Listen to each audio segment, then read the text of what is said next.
Students, उम्मीद है आप सब खैरियत से होंगे। आज हमारी बहुत ही इंटरेस्टिंग वीडियो होने वाली है जिसमें हमने मुंतखब अहादीस, मैंने आपको इस्लामियत के पेपर में बताया था कि 20 हदीसें ऐसी हैं हमारे पास जो आपके पेपर में आएँगी, जिसके अंदर से कोई से 2 हदीसें जो हैं वो इस्लामियत के पेपर में आती हैं।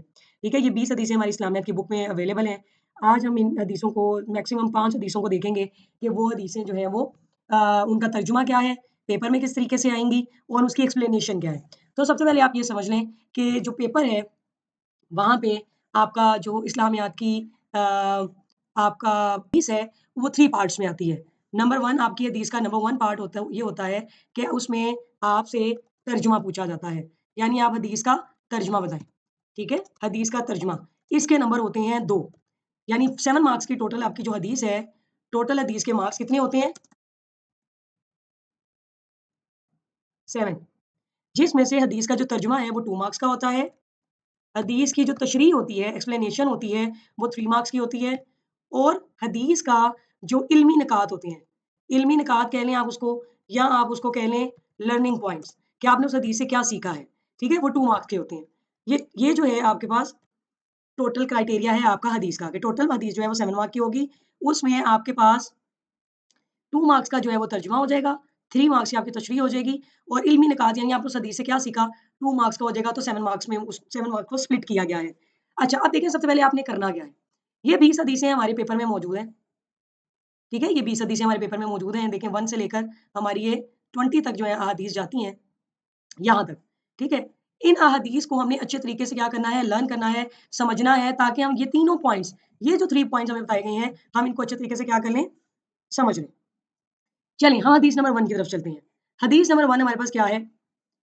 अकमलुल मुमिनीना ईमानन अहसनुहुम खुलुकन व खियारुहुम लिनिसाइहिम। ठीक है? तर्जुमा क्या है? मोमिनों में से कामिल तरीन ईमान वाला वो है जो अपने अखलाक में बेहतरीन है और उनमें सबसे बेहतर वो हैं जो अपनी बीवियों के लिए बेहतर है। सबसे पहली चीज़, आपने सबसे पहली चीज़ क्या करनी है, अरबिक का जब हमने तर्जुमा याद करना है, देखिए सबसे बेस्ट चीज़ तो ये है, आप वर्ड टू वर्ड लर्न करें। जैसे अकमलू, कामिल तरीन, अल-मोमिनीना, मोमिनों में से, ईमानन, ईमान के लिहाज से, आसानुहुम, बेहतर वो हैं, खुलुकन, जिनके अखलाक बेहतर हैं, व और खयारुहुम, उन जो अखलाक में बेहतर थे, उनमें से बेहतर कौन है? उनमें से अ, बेहतर वो है खयारुहुम, जो कि बेहतर हैं लिनिसाइहिम, अपनी बीवियों के साथ। ठीक है? दोबारा देख लें, अकमलू, कामिल तरीन, अलमुमिनीना, मोमिनों में से, ईमानन, ईमान के लिहाज से, ahsanuhum, बेहतर वो हैं, खुलुकन, जिनके अखलाक बेहतर हैं, व और खयारुहुम, में से बेहतर वो हैं, खयारुहुम, जो कि बेहतर हैं लिनिसाइहिम, अपनी बीवियों के साथ। ठीक है? इसमें अगर आप कहते हैं कि आपको जुगाड़ या रट्टा बताया जाए, तो आप ये ahsanuhum खुलुकन या इसको या अकमलुल मुमिनीन को, इन वर्ड्स को ज़हन में रखें कि अकमलुल मुमिनीन, जिस भी हदीस में अकमलुल मुमिनीन आया या अहसनुहुम खुलुकन आया, दोनों में से कोई एक भी लगा लें आप। उसका मतलब ये है कि मोमिनों में से कामिल तरीन ईमान वाला वो है जो अखलाक में बेहतर है और उनमें से भी बेहतर वो है जो अपनी बीवियों के लिए बेहतर है। तो इस तरीके से आप इसको फ्रेम करेंगे। आई होप आपको ये चीज़ क्लियर आ गई होगी। तो देखिए जो सबसे पहले हदीस का तर्जुमा का 2 मार्क्स था, तो अगर हमने ये सही तरीके से गेस कर ली हदीस तो 2 मार्क्स हमें मिल गए। अब नेक्स्ट पार्ट है इस तशरीह की तरफ, हमने हदीस की तशरीह की तरफ जाना है। ठीक है? जो 3 मार्क्स यानी हमने इसको एक्सप्लेन करना है। ठीक है? तो चलें, हदीस की तशरीह की तरफ चलते हैं। वो कह रहे हैं अखलाक खुलुक की जमा है। अखलाक किसकी जमा है? अखलाक है जमा खुलुक की, जिसके मायने है आदात और अतवारों और ज़िंदगी गुजारने के तरीके के। यानी हमारे अखलाक, वो अखलाक जो हमने ज़िंदगी गुजारने के लिए क्या किए हुए हैं? सीखे हुए हैं। इंसान की असल पहचान उसके अखलाक से होती है। इंसान की असल पहचान उसके अखलाक से होती है। वो किस अंदाज से बर्ताव करता है। इस हदीस में नबी करीम सल्लल्लाहु अलैहि वसल्लम ने बेहतरीन अमाल अखलाक को ईमान कामिल करार दिया, औरतों के साथ बेहतरीन बर्ताव का सलूक करने का कहा और इस हदीस का खास मौजू भी अखलाक ही है।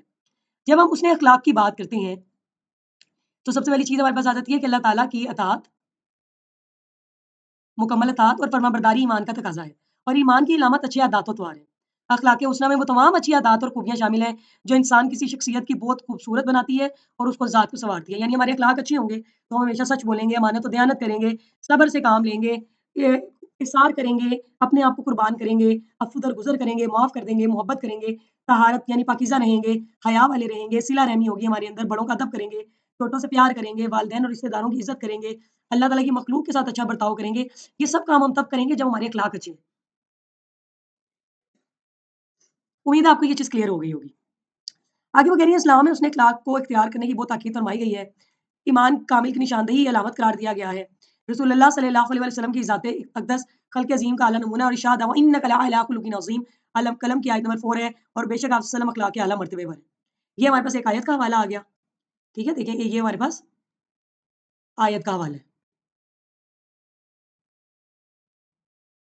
پھر ہمارے پاس حدیث آ گئی، نبی صلی اللہ علیہ وسلم نے اپنی بعثت اور تشریف آوری کا مقصد بھی اخلاق حسنہ کی تکمیل سے قرار دیا۔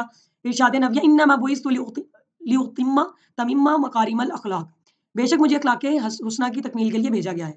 انما بعثت لیتمم مکارم الاخلاق، ٹھیک ہے، بے شک مجھے اخلاق کی تکمیل پر بھیجا گیا ہے۔ عربی کا بالکل نہیں لکھیں گے تو یہ آپ کے پاس حدیث کا حوالہ آ گیا۔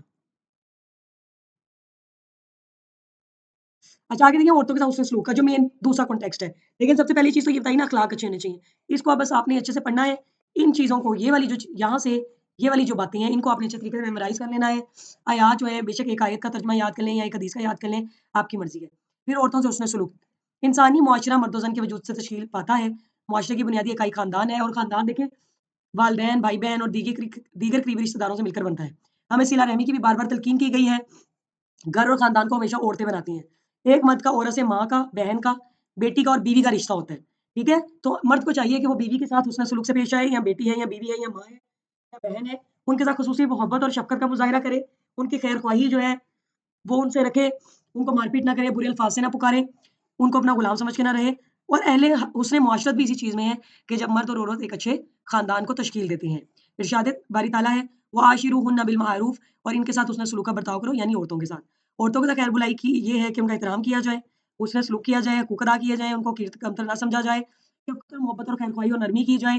آپ صلی اللہ علیہ وسلم کی حدیث ہے وَاسْتَوْصُوا بِالنِّسَاءِ خَيْرًا، اور عورتوں کے ساتھ بھلائی کی وصیت قبول کرو۔ اچھا حاصل حدیث، اب دیکھیں میں نے آپ کو یہاں پر بتایا تھا 3 مارکس ہمارے پاس حدیث کی تشریح کے ہو گئے، اب ہمارے پاس 2 مارکس آتے ہیں علمی نکات کے کہ ہم نے سیکھا کیا، ٹھیک ہے، تو ہم نے یہ سیکھا حاصل حدیث کیا تھی ہماری، ہمیں چاہیے کہ ہم اخلاق حسنہ کو اپنائیں، عورتوں کے ساتھ بھلائی اور خیر خواہی سے پیش آئیں، خواتین کے ساتھ حسن سلوک اور نرمی کا مظاہرہ کریں، اور بہترین اخلاق والا ہی ایمان کامل کا ہی حامل ہے۔ تو یہ ہمارے پاس کیا آ گئی، یہ ہمارے پاس حدیث کا حاصل حدیث آ گیا، اور اس کی وجہ سے یہاں پر ہم نے لرننگ پوائنٹ سیکھے اور 2 مارکس ہمارے یہ گین ہو گئے۔ آئی ہوپ سو آپ کو یہ چیز کلیئر ہو گئی ہوگی کہ آپ کی جو حدیث ہے وہ کس طریقے سے آئے گی، آپ نے اس کے آنسر کیسے کرنا ہے، اور فرسٹ حدیث جو ہے آج ہماری مکمل ہو گئی ہے۔ انشاءاللہ نیکسٹ حدیث نیکسٹ ویڈیو میں دعاؤں میں یاد رکھیں۔ اللہ حافظ۔